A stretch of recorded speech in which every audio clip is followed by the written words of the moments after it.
It's great spot, time to perfection. Argentine striker Alejandro গার্নাচোর জোরে কাঁপলো কার্ডিফ সিটির মাঠ। গার্নাচোর ৪৫ মিনিটের জোরে কারাবাও কাপের কোয়ার্টার ফাইনালে জয় পেল চেলসি বনাম কার্ডিফ সিটির ম্যাচটি শুরু থেকে ছিল টান উত্তেজনাপূর্ণ।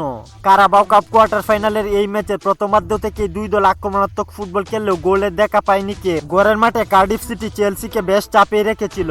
দ্বিতীয়ার্ধে ম্যাচের চিত্র বদলি হয়ে মাঠে নামেন আলেহান্দ্রো গার্নাচো। খেলার গতি বাড়ায় চেলসি এবং মাঝমাঠের নিয়ন্ত্রণ ধীরে ধীরে নিজেদের করে নেয়। ম্যাচের ৫৭ মিনিটে বক্সের বাম দিক থেকে আলেহান্দ্রো গার্নাচো দুর্দান্ত গোলে ভাঙে কার্ডিফ সিটির ডেডলক।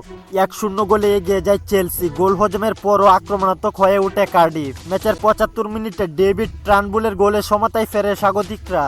তবে সমতা বেশিক্ষণ ধরে রাখতে পারেনি কার্ডিফ সিটি। ম্যাচের ৮২ মিনিটে পেড্রো নেটুর গোলে আবারও এগিয়ে যায় চেলসি।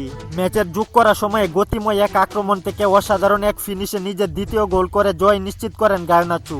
শেষ পর্যন্ত ৩-১ ব্যবধানে জয় নিয়ে সেমিফাইনালে জায়গা করে নেয় চেলসি। গার্নাচোর ফর্ম নিয়ে আলাদা করে বলতে হয়, এই ম্যাচে তিনি শুধু দুটি গোলই করেননি, তার গতি, আত্মবিশ্বাস এবং সঠিক পজিশনিং সবকিছুই ছিল নজর কাড়া। এমন ধারাবাহিক পারফরমেন্সেই গার্নাচোকে আর্জেন্টিনার বিশ্বকাপ স্কোয়াডে জায়গা করে দিতে পারে। ২০২৬ বিশ্বকাপে আলেহান্দ্রো গার্নাচো কি আর্জেন্টাইন স্কোয়াডে জায়গা করে নিতে পারবে? কমেন্ট করে জানিয়ে দিন আপনার মতামত। খেলাধুলার গুরুত্বপূর্ণ আপডেট পেতে আমাদের চ্যানেলটি সাবস্ক্রাইব করে পাশেই থাকুন।